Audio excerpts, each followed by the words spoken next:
एंथोसरॉस reproduction. एंथोसरॉस में दो प्रकार का रिप्रोडक्शन पाया जाता है। नंबर 1 वेजिटेटिव या कायिक जनन एंड सेकंड सेक्सुअल या लैंगिक जनन। वेजिटेटिव रिप्रोडक्शन या कायिक जनन के 5 मेथड हैं। Number 1 by progressive death and decay of thallus. Second, by tuber formation. Third, by gamete formation. Fourth, by persistent growing apices. And fifth, by apospory. Vegetative propagation by fragmentation, जिसे हम death and decay of thallus भी कह सकते हैं। Thallus के apex की sales division प्रक्रिया के द्वारा ग्रोथ करती रहती है तथा थैलस का पोस्टीरियर भाग ओल्ड होने की वजह से क्षीण व मृत होकर इसका डीके होने लग जाता है। ओल्ड जीर्ण भाग मृत्यु व क्षय क्रिया के द्वारा डाइकोटोमसली ब्रांचेस तक पहुंच जाता है। इससे थैलस की जो ब्रांचेस होती है वो एक दूसरे से सेपरेट हो जाती है और सेपरेट होने के पश्चात ये ब्रांचेस एक नए स्वतंत्र एंथोसरॉस थैलस के समान व्यवहार करती है। इस प्रकार से एंथोसरॉस में फ्रेगमेंटेशन के द्वारा वेजिटेटिव प्रोपगेशन होता है। Second, by tuber formation. कंद के द्वारा भी एंथोसरॉस में कायिक जनन होता है।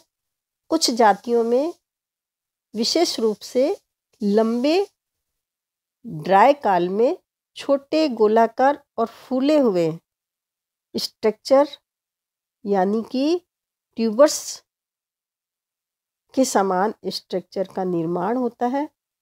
ये जातियां ट्यूबर्स की स्थिति में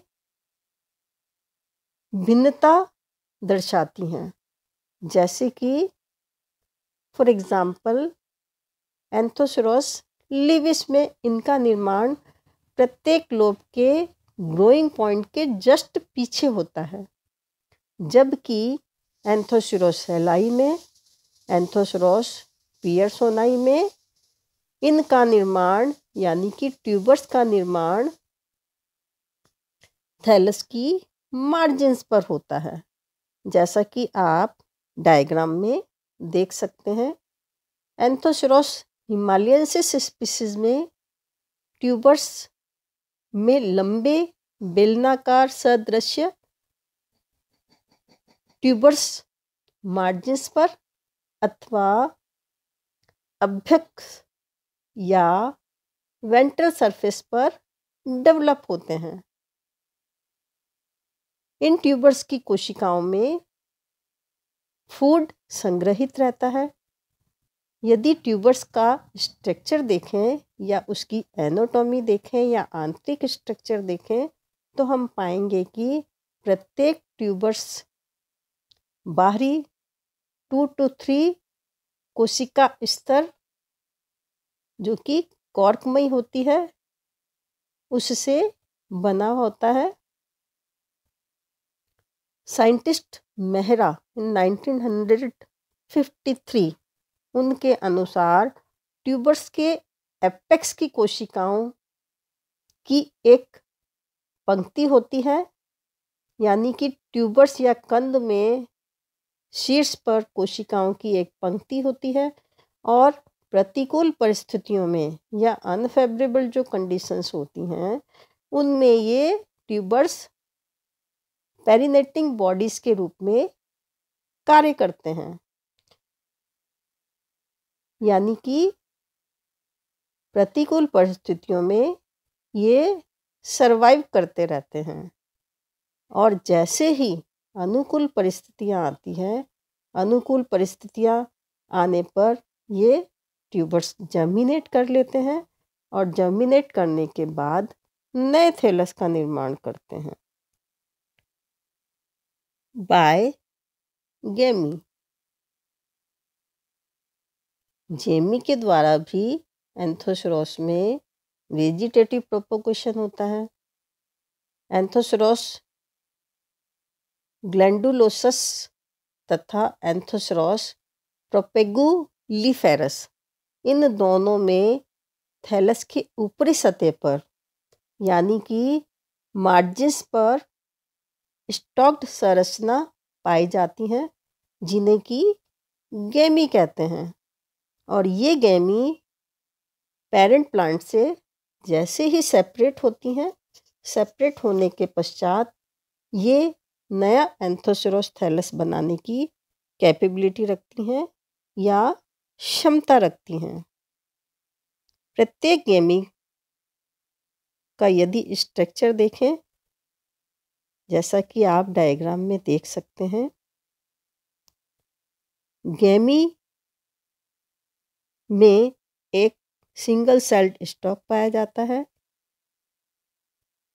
अंदर की जो सेल्स होती हैं उनमें 3 प्रकार की cells, rhizoidal cell, green chloroplast cells और ऑयल सेल्स पाई जाती है।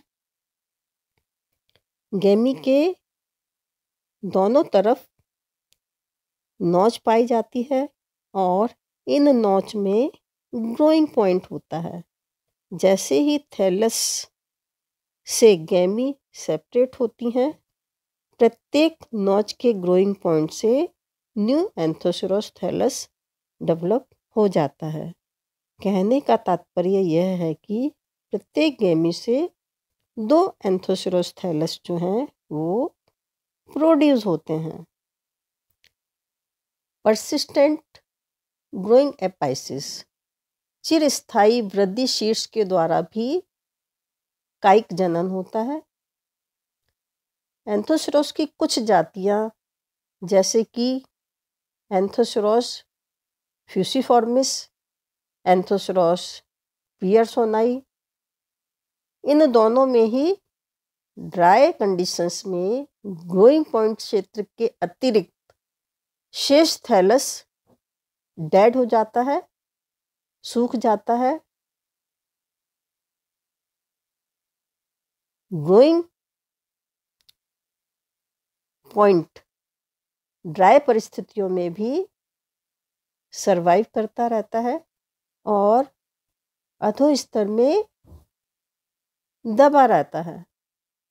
और जैसे ही अनुकूल परिस्थितियां आती है या फेवरेबल कंडीशन आती है, ये ग्रोइंग एपाइसिस पुनः एक्टिव हो जाते हैं और एक्टिव होने के पश्चात ये एंथोसरॉस का नया थैलस बना देते हैं। इस तरह से एंथोसरॉस में परसिस्टेंट ग्रोइंग एपाइसिस के द्वारा भी वेजिटेटिव रिप्रोडक्शन होता है। कुछ परिस्थितियों में एपोस्पोरी प्रोसेस के द्वारा भी वेजिटेटिव रिप्रोडक्शन पाया जाता है। इसमें स्पोरोफाइट के विभिन्न भागों की कोशिकाएं स्पोर्स के अतिरिक्त स्पोरोफाइट के विभिन्न भागों की कोशिकाएं सीधे ही गैमेटोफिटिक प्लांट्स का निर्माण कर देती है। इस प्रोसेस को हम एपोस्पोरी कहते हैं। इस प्रकार विकसित थैलस आनुवंशिक रूप से डिप्लॉयड ही होता है, परंतु मॉर्फोलॉजिकली ये सामान्यतः गैमेटोफिटिक के समान ही होते हैं। अब हम सेक्सुअल रिप्रोडक्शन के बारे में नेक्स्ट क्लास में पढ़ेंगे।